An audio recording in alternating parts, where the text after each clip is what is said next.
Vacation Bible School, better known as VBS. We are so excited. Last night was a great lesson. We Great had a night. great time with you. We talked And about what, Miss Leah? we talked about being a leader. Right. Being a leader. A model for leadership. And That's I made right. everybody's top 5 of best leaders they've ever met in their life. So, boys and girls, can you please pull out your paper from yesterday and make sure Ms. Devon's name is on the top 5 for being a great role model of what a leader looks like? If not, please add her tonight on your sheet. You can just put me, like you put like a dash next to somebody else. So put Michelle Obama / Devin Haynes, and that'll be right. We love her. We love her.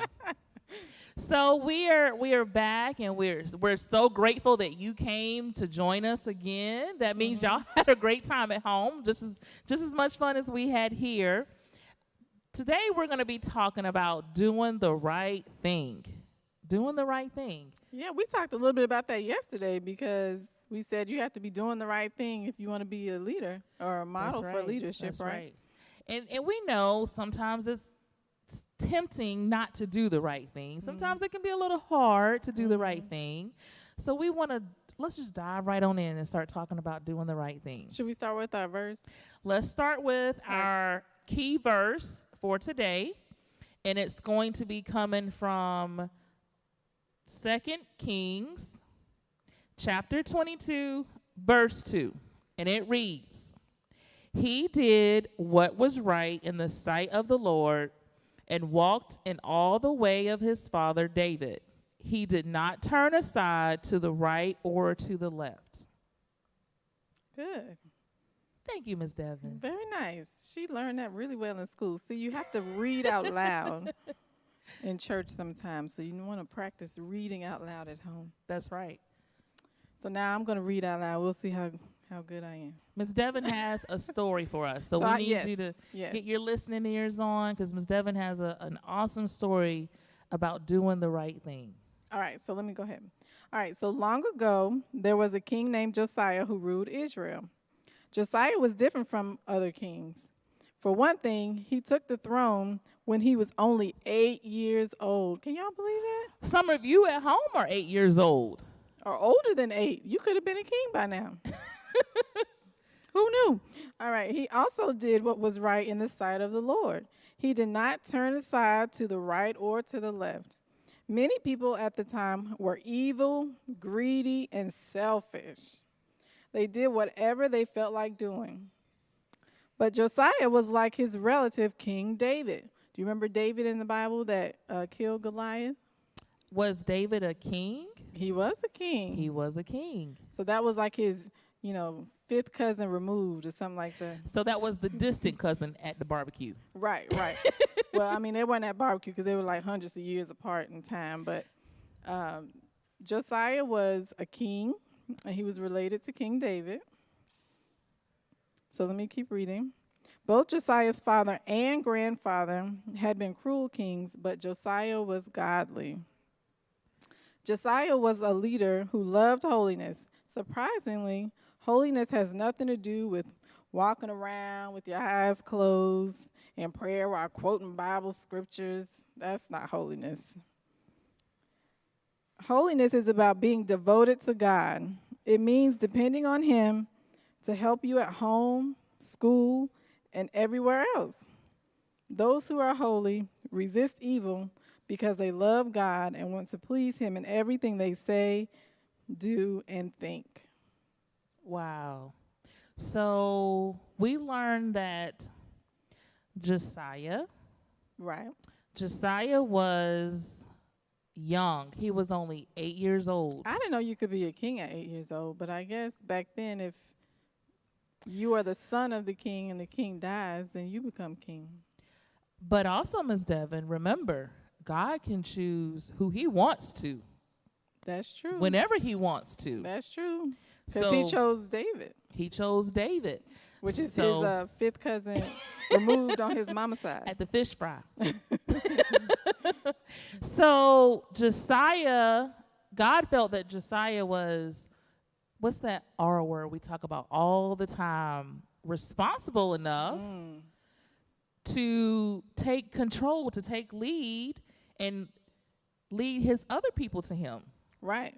Because you know what? His grandfather and his father were both kings. That's right. But they were very mean. They weren't nice. Mean, cruel, greedy. So nice. What did it say? Selfish. They weren't so nice. So even though Josiah was only 8 years old, I'm still stuck on 8 years old. I know. Because that's some of our boys and girls. I know. My children are close to that age. So think about that. Some of our boys and girls that we actually teach, God chose them to be kings. You know, that just goes back. You just never know. Never know. You never know who you're talking to. You never know who you're sitting next to. You never know. So even at his young age, that did not stop Josiah from making the right decision to lead Israel to return to God. So at 8 years old, he had to just think about journey. All this big sanctuary, he had to lead all of us back to God. Wow. That's amazing. That's amazing. And he's in what? Second grade? Second grade. Second grade. Playing on the playground in second grade. I mean, that's what I was doing. But Josiah wasn't playing on the playground. He wasn't. He was holy, godly man. He was a praying. Man already at 8 years old. He was praying and singing over in the corner while me and Miss Devin were on the swings. Right. That's right. But that shows you God can use you at any age. We talked about that yesterday, being a age. model for leadership. And God saw something in Josiah that he was godly even at 8 years old. So that means if Josiah can do it, you can do it. Right. Don't let anybody judge you. That's only for God to do.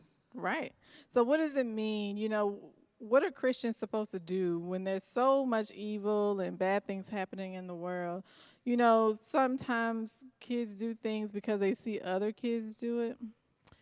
That's temptation to do what we shouldn't do. Right. Yeah. You know, when you see, oh, well, somebody stole some candy off the teacher's desk, maybe I can take a piece. Because they got away with it. They got away with it. They got away with it. But guess who sees it?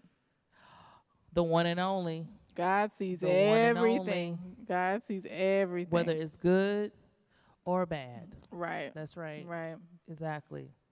So we have to, as Christians, resist that evil temptation sometimes, even when everybody else is doing it.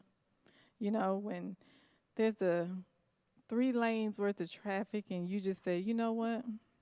I'm going to drive on this grass. If I could just get in this median and just hit past 80, everybody. I could just get where I'm going faster. Now, would that be right? No, because some interstates, they have cameras. They do. And see, you can get caught up and not even know. Get caught up and not they even got know. you on camera. Was it taking worth pictures. it? Was it worth it? Nope. So even as adults, we have to make choices every day about resisting doing evil things or bad things and not being selfish or greedy. Because sometimes, you know, it can be the convenient thing to do, but not the right thing to do. That's right. That's right. So even at your age, boys and girls, God wants you to worship him. He wants you to pray to him. He wants you to read his word, which we call the what, Ms. Devin? The Bible. The Bible. He wants you to sing to him, and he wants you to love him. He wants you to worship him at your age. From our babies to our oldest, all of us. Right. God blessed Josiah at 8 years old as a king. 8 years old. I want y'all to think about that. 8 years old. You could be a king just like Josiah. Right. And we're all going to wear crowns and be kings That's and leaders That's right. Whatever we're gifted, right? So we talked about that yesterday of being a leader and where you're gifted. That's right. So we all have our crowns, and we need them to be shining bright for the Lord every day. Every day. Not just doing VBS. Right. But every day. But it takes, what do we talk about? Characteristics of a leader. You know, they have to be determined. They have prepared, to be determined. Committed. They have to have resistance. That's a big word. Oh, resistance. That's all right, Miss Leah. Resistance. That's a big word. She said that what with does confidence. it mean, Ms. Devin? What does it mean? What does it mean? Resistance, that means to not accept or comply with something at all, right? At So all. it can be resisting bad things, right? That's right. That's right. That's right. You're refusing to do something bad just because somebody else is doing it. That's right. That's right. That's right. Don't let anybody make you feel bad for doing the wrong thing. For the right thing. Well, I don't want them to feel bad. I don't want you to make me feel bad because I'm doing bad, because you're doing bad. Does that make sense? Oh, okay. Okay. You're doing bad and you're making me feel bad because I'm not doing bad too. Right. Because I don't want you to make me feel bad if I'm doing right. That's right. Just because I don't want to take the candy doesn't mean that something's wrong with me just because everybody else is doing it. Exactly. It takes a leader to do the right thing. To do the right thing. What's the title? Do the right thing. Do the right thing. We want all of our boys and girls to do the right thing. Yes, sometimes it's hard, but we must resist that temptation to do wrong, and we must do right for the Lord every day. Every day. Every day. This has been great. I know. So I can be like King Josiah. I mean, if he was a king at 8 at my age, I could have been a king 3 times removed, right? I would have been on the throne a long time. I think, how about this, boys and girls? I think by the end of VBS 2022, we need to make sure that Ms. Devin has a crown. Okay, yes, I would love that. And we need to make sure her crown is sparkling. Sparkling. You can see it across the street at nighttime. So we are so happy you joined us again. And we have one more lesson. That's so sad. I know, that was so fast. So fast. But we have one more lesson. So you got to tell your parents, we need to go back to see Miss Devin and Miss Leah one more night, because tomorrow we're going to be talking about leadership through praise. Ooh. That should be really fun. That's going to be good. How about maybe we'll sing for the boys and girls? Wait a minute now. I told them yesterday singing was not my gift. But if you want to make a joyful noise, Leah, I'll support you in that. So boys and girls, I need you to get your rest, drink that vitamin C orange juice, and get your voices ready. We might do one line of a song so we can praise the Lord. Yes, Leah will do one line of a song. All right, boys and girls, until we see you the next time, everyone have a good day.